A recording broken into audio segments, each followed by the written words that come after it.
Pag-alis ng mga kalalakihan, agad naman niyang hinila yung matanda para itakas sa lugar. Teka saan mo ko dadalhin?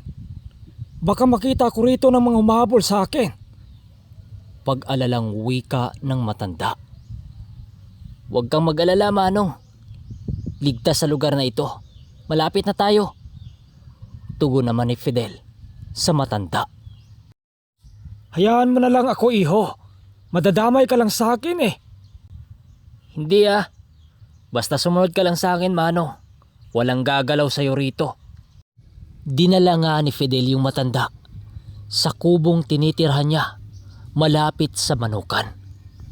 Sinabi niyang lulo niya ang matandang kasama niya, kaya hinayaan lang siya ng mga kasamahan niya.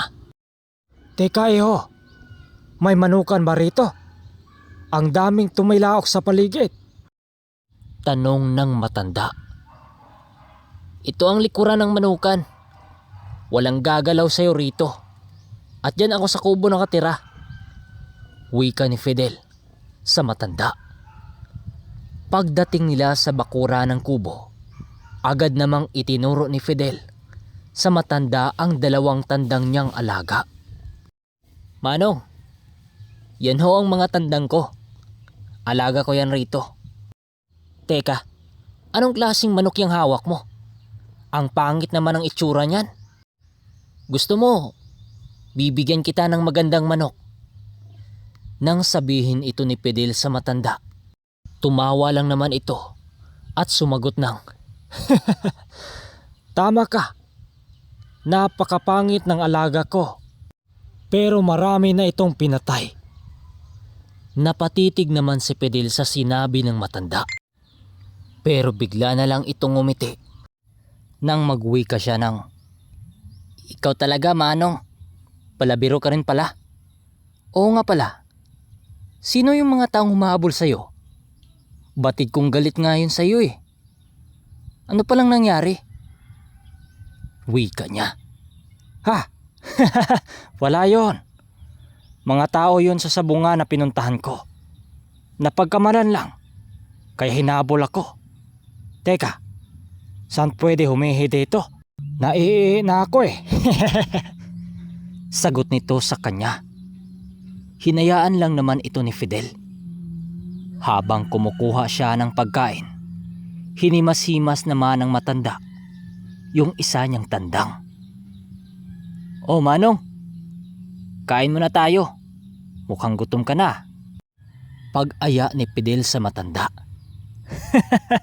Salamat naman. Nakakain na rin. Habang kumakain sila, doon nagtanong itong si Fidel tungkol sa pangalan ng matanda.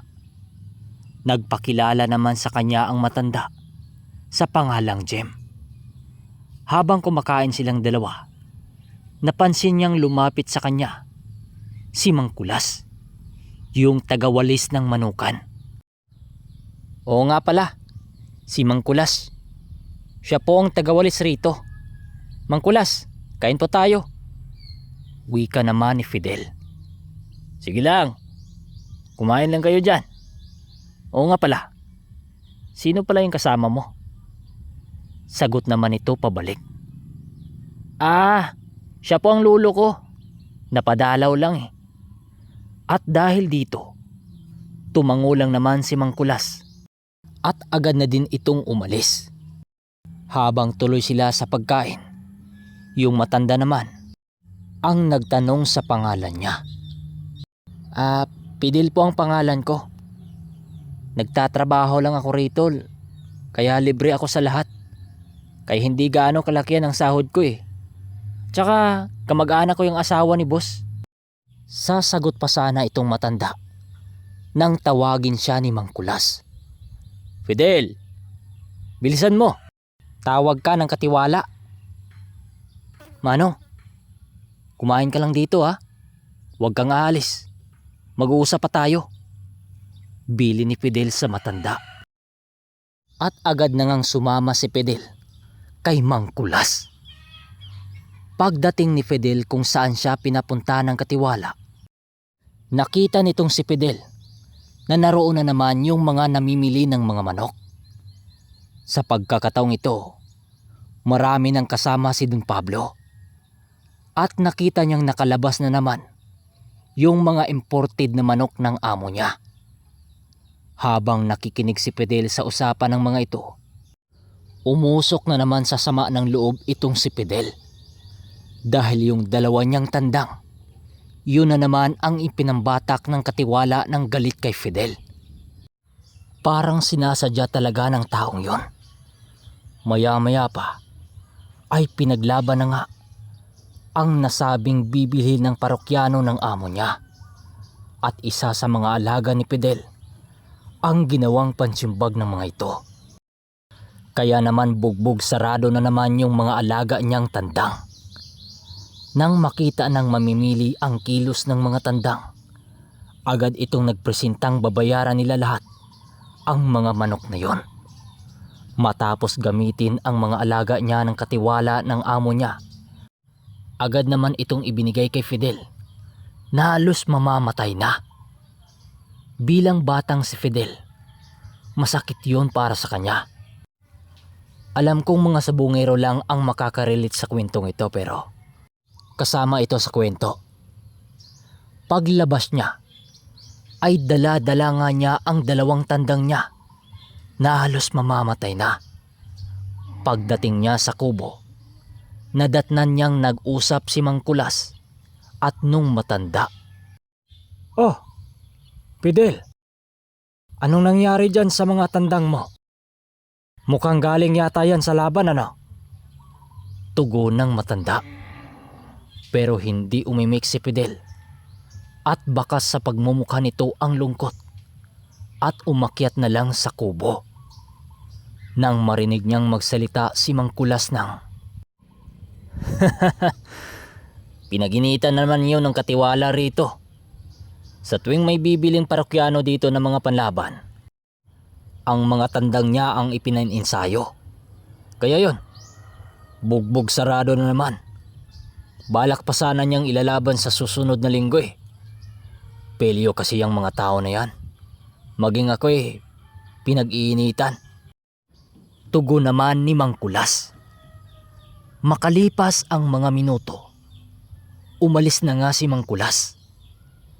Ang naiwan na lang sa bakuran ay yung matanda. Hoy, Fidel, lumabas ka nga dyan. Ikaw talagang bata ka. Mag-uusap pa tayo. Wika nito. Kaya lumabas na nga itong si Fidel nang tawagin siya nito. Medyo madilim na kasi ng mga oras na yon. Pero laking gulat ni Fidel nang makita niyang nakapatog sa ulo ng matanda yung alaga nitong tandang. At nanlilisik ang mga mata nito. Manong, anong nangyari dyan sa alaga mo? Gulat na wika ni Fidel. Pero ngumiti lang itong matanda. At yung takot na nararamdaman ni Fidel, napalitan ng pagkamangha sa alaga ng matandang yon. Habang nakadipa kasi si Manong Jem, pumatog-patog ito sa kanyang mga braso at maging sa ulo.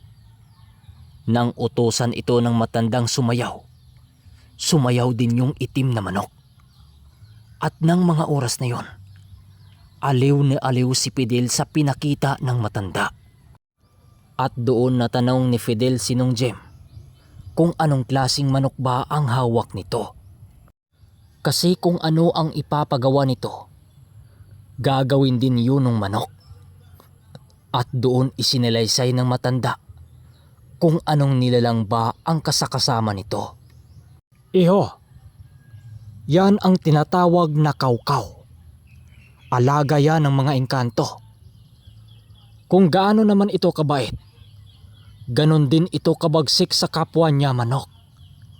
Ang totoo niyan ay ang pagsasabong ang kaligayahan ko. Naglalakbay ako sa iba't ibang lugar para lamang lumaban ng sabong. Wika ng matanda. Nang gabing yon, Marami silang pinag-uusapan. Ikwininto din ng matanda sa kanya ang tungkol sa iba't ibang kulay ng mga manok na nagpapanalo sa ayon sa hugis ng buwan. Nang gabing din yon, tinuruan siya ng matanda kung paano maglagay ng tari sa manok. At may ibinigay din sa kanya ang matanda na isang itim na sinulid. Tinanong niya ang matanda kung para saan yon. Ang sabi lang nito, magagamit niya yon sa tamang panahon. Nung gabing yon, ay doon sa kubo niya natulog yung matanda. Ngunit kinabukasan, pagising niya ay wala na yung matanda sa kanyang tabi. Kaya hinanap niya ito sa labas pero hindi niya ito makita sa buong lugar. Ngunit ang pinagtataka nitong si Fidel, iniwan ng matanda ang palaging dala nitong tandang. Araw-araw umaasa siyang babalik yung matanda pero umabot na lang ang ilang mga linggo at mga buwan, hindi pa rin bumabalik yung matanda. Sa paglipas ng buwan, marunong nang magkabit ng tari itong si Fidel. Ang itim na manok namang iniwan sa kanya ng matanda, nasa kanya pa rin.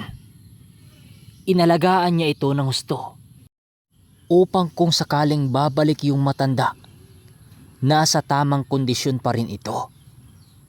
Hanggang sa dumating ang isang araw na nagkaroon ng malaking pasabong malapit sa lugar nila Fidel. Upang makapunta, minabuti niyang lumiban na muna sa trabaho. Dala-dala niya ang itim na manok at ang isa sa mga alaga niyang tandang. Pagdating niya sa nasabing lugar, nakita niyang naroon ang amo niya at ang mga bataan nito. Nandun din ang katiwala at pangkat ni Don Pablo na naghahanda sa nalalapit na laban nila.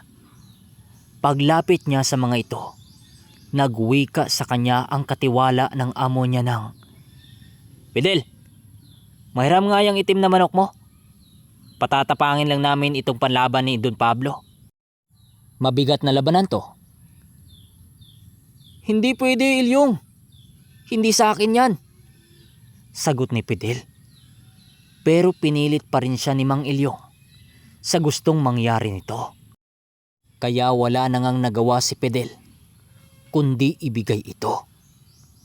Nang pagharapin na ang panlaban ni Don Pablo sa itim na manok, nagagalak pa ang mga ito na makikita kung paano yun lumaban. Gawa ng naninigurado ang mga ito kung hindi ba nagbabago ang galaw ng manok na yon.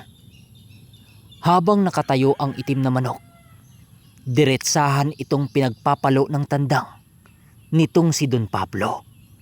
Dahilan para tumilapon ito. Sa sobrang lakas ng tandang ni Don Pablong nabili nito sa amo ni Fidel, kumpiyansa silang mananalo ito sa labanan mamaya. Habang magkaharap pa din ang mga ito, nakita ni Fidel na nanlilisik ang mga mata ng itim na manok. Dahil sa kanyang mga nakita, nakaramdam siya ng kaba ng mga oras na yon. Sa muling pag-atake ng tandang ni Don Pablo, laking gulat nilang lahat nang hindi na nito magawang mahawakan ang itim na tandang. Sa bawat pag-atake nito, tila ba sumasabay ito sa hangin sa sobrang bilis. Hindi pa rin ito inawat ng katiwala ng amo niya dahil talagang hinihintay nitong masaktan yon. Pero nung muli itong sumugod, laking gulat nila nung hindi na makatayo yung panlaban nila Don Pablo. Binalian ng 2 paa yung manok nilang dapat ilalaban. "Ginoong Leo, paano ba yan? Binalian ng manok ng tauhan mo itong panlaban ko. Hindi ako makapapayag na hindi nyo papalitan yan," wika ni Don Pablo sa amo ni Fidel. Kaagad kinuha ni Fidel yung itim na manok dahil kitang-kita niyang masama ang titig dito ng kanilang amo.